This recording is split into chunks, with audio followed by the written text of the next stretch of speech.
দেখুন কীভাবে সমুদ্র থেকে স্বর্ণ সংগ্রহ করতে দেখুন, সমুদ্র থেকে স্বর্ণ কীভাবে সংগ্রহ করে দেখুন। সমুদ্রের বালু এভাবে পানি উপরে চলে গেছে, আর আরেকজন সেগুলো এরকম করে পানি দিয়ে পরিষ্কার করছে।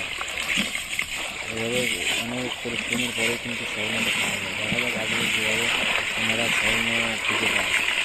অবশ্যই বন্ধুরা আপনারা দেখুন আর জানাবেন অবশ্যই ভিডিওটা কেমন হলো, অবশ্যই কমেন্টে জানাবেন।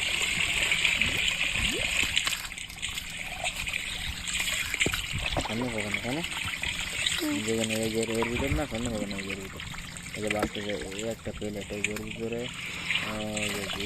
আসছে এর ভিতরে না বাঁচতে এর মধ্যে বাঁচতে